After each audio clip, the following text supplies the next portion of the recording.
James Harden, I'm sorry. Russell Westbrook, I'm sorry. Kawhi Leonard, I'm sorry.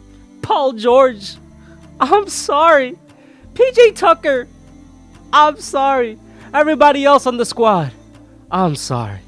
Because I, like many other NBA fans, was too quick to judge you. When James Harden went to the Clippers, I'ma be real. I'm an NBA fan. I live and breathe this game. But when I saw how many games they were losing and how they were not clicking right away, I'm like, man, James Harden is washed. What is going on? This team is just going downhill. And they proved me and the world, to be honest with y'all, wrong. James Harden, Los Angeles Clippers, this video is for you.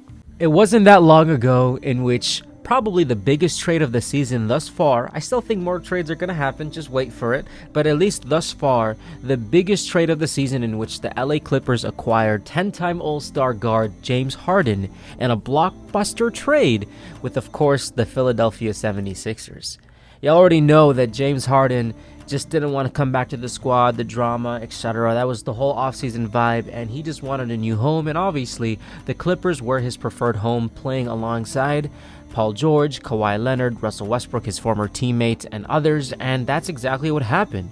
Philadelphia, obviously, when you're trading a great all-time talent like James Harden, although he's a little bit older now, he's still James Harden, right? He has that name. They obviously obtained quite a bunch, right? PJ Tucker, Marcus Morris, Covington, Batum, KJ Martin, 2028 unprotected first-round pick, couple second-round picks, a swap, all this type of stuff is obviously what they got.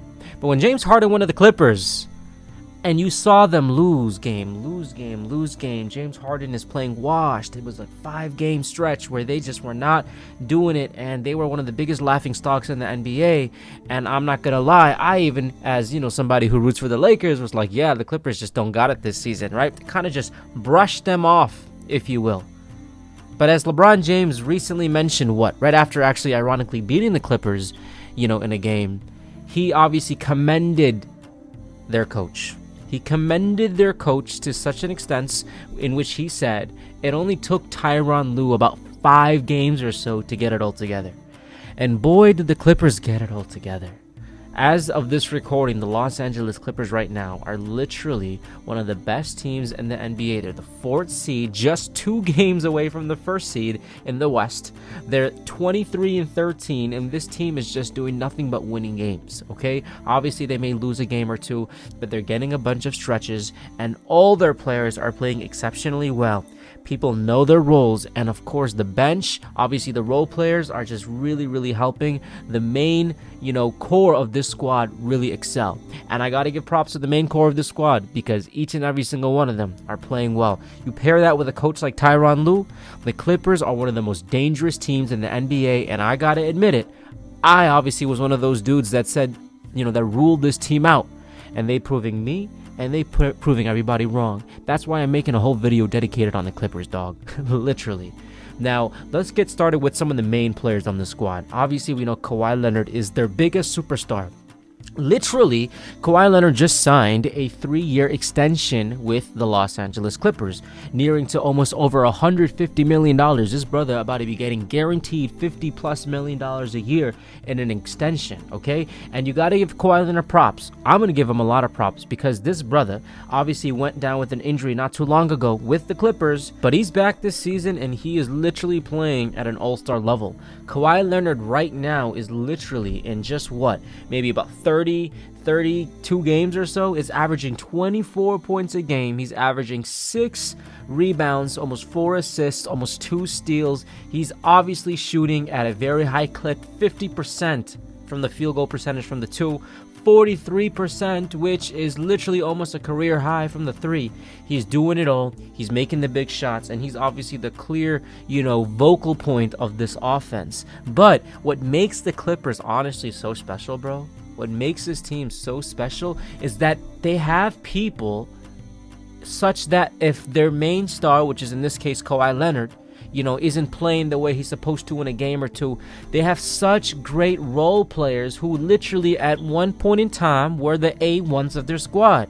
Number 2, you got yourself a solid Paul George, who's literally playing really well. Paul George, 33 years old, in 34 games, he started 34 of them, 23 points a game, very similar stats to the Kawhi, obviously offensively, 6 rebounds a game, 4 assists, almost 2 steals, obviously shooting a little bit less of a clip from the field goal percentage, but he's Paul George, right? He obviously takes a little bit more shots a game, but he is playing well, and he's a great defensive guard, and he can make a shot, he can get you a big bucket, he can get you a big bucket in the clutch as well. So now you got somebody like Paul George and Kawhi Leonard. That's who obviously the Clippers had with this two tandem, right? And then of course they had Russell Westbrook. Now, Russell Westbrook clearly was a starter when the season started, but unfortunately he had to go off the bench when James Harden came, and he was open to that, he was okay with that, and that really just shows the type of player he is.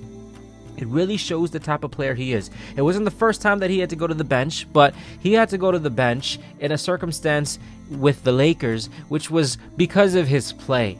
Okay, it was because of his play. They said, you're not good enough, whatever. You got to go to the bench. And he embraced that bench role very, very well. You got to give him props. But with the Clippers, he was the starter. He was embraced. He just found a home with Los Angeles, and you got to give him respect, because even last season, he had some big games, especially in the playoffs with the Clippers, right?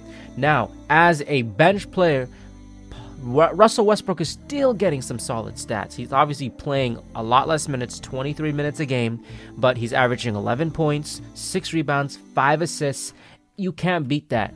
You can't beat that. He's struggling from 3, but he gives you that huge spark off the bench and literally is getting you a near triple-double, if given the opportunity. So I got to give respect to Russell Westbrook. He's also 35 years old. He's proven himself, and he is just about the system, and he is bought in, and you got to give them respect, because that's why they're winning. And lastly, I want to shed some light on James Harden. James Harden obviously was the big facilitator who the Clippers, if you watch the games, they actually trust James Harden a lot in the end. James Harden gets the ball a lot in crunch time to make the right play, take his 3, whatever, and he's doing it, bro. He's averaging a little bit less points a game than, prior seasons. Probably actually his lowest points per game average in over 10 seasons or so. But you know what? That's fine, because you got a Paul George and a Kawhi Leonard on your squad. He's averaging almost 18 points a game, right? So this is his first time under 20 in a minute. He's averaging a whopping almost 9 assists. That's really solid. And he's still getting you a solid 5 rebounds, shooting 46% from the field goal, shooting actually one of his best seasons. Wow, actually, as I look at this is his career high. Shooting from the 3 at 43%. He's never even shot in the 40% range ever in his season, in his career, right? That is wild. Brother is shooting 43%. He's never even shot close to that. The highest he's gotten after was maybe 39%, and that was his second or third year with OKC. You know what I'm saying? 43% just shows to the testament of how well he is playing. It's not like he's had a significant drop in three-point attempts. He's pretty much average right now this season. Yo, this team is just clicking, dog. This team is clicking. And you know what? I don't watch every single Clipper games, but I try to watch the highlights. I try to keep up with what they're doing. And there is no way, if you're an NBA fan and all you hear me talk about is the 4 players on their squad, what? Russell Westbrook, Paul George, Kawhi Leonard, James Harden, anyone's gonna hear that and be like, yo, you a casual. You know what? I ain't no casual, because I'm gonna put some respect in some other people's names. I'm not gonna name the entire roster, but look, Norman Powell is a 1000% starter on any single given team in the game, bro. Straight up starter anywhere you go. Okay? Anywhere you go. He's averaging 13 points a game this season, 2 rebounds a game. But I'm telling you, you put this dude as a starter in another squad, he's going to average at least 18, 20 points a game. He did that, bro, with Portland, right? So he is 100% a starting material. He did really well in Toronto as well. This brother actually won a ring with Kawhi Leonard. He hits big shots, only 30 years old. I'm going to put some respect in his name as well. PJ Tucker, not getting as much time as he used to, obviously, right? He's only averaging 1 point a game, but when it comes down to making a big shot, he's going to hit that big shot. But obviously, Terrence Mann, playing really, really well. He's embracing it, averaging 7 points a game. Gotta give respect to Terrence Mann. And obviously the big men, right? So Zubac is a little cheat code, averaging 13 points a game and 10 rebounds, literally a double-double. He's just always there. The Lakers had him. They lost him. He's just consistent. He just does the job, dog. He just always is there and just gets the rebounds and just that dirty work that, you know, that helps this whole squad. So Zubac, if you watch basketball, you just see what Zubac does. It's like, man, he does all those tiny things that really just help make the squad who they make it, right? Mason Plumlee's obviously on their squad. They also got Daniel Tice, who actually is getting more playing time as well. As a Bulls fan, we had Daniel Tice at some time, and I love the way he plays. He can hit that three. He can play down low when you need him to. And that pretty much sums up, you know, a lot of their players, right? So, of course, they got Bones Highland and a couple other players, and we're not going to get to every single player out there on their squad, but I wanted to highlight some of those, like, you know, big players that I think, those role players that are helping this squad be the squad that they are. Obviously, Tyronn Lue is the mastermind behind this offense, but this Clipper squad really is there, bro. They got a big future. If they can stay healthy, I genuinely think they can make a lot of damage in the playoffs. I would pay money, bro, to go see a Luka Doncic versus Clippers, because they got that rivalry since who knows when, and Luka loves to shut that team up. So I'd love to watch, you know, just the back and forth between Luka against the Clippers. But nonetheless, man, the Clippers are a scary team. They're dangerously good, and they're such a team in the sense that they are straight up loaded.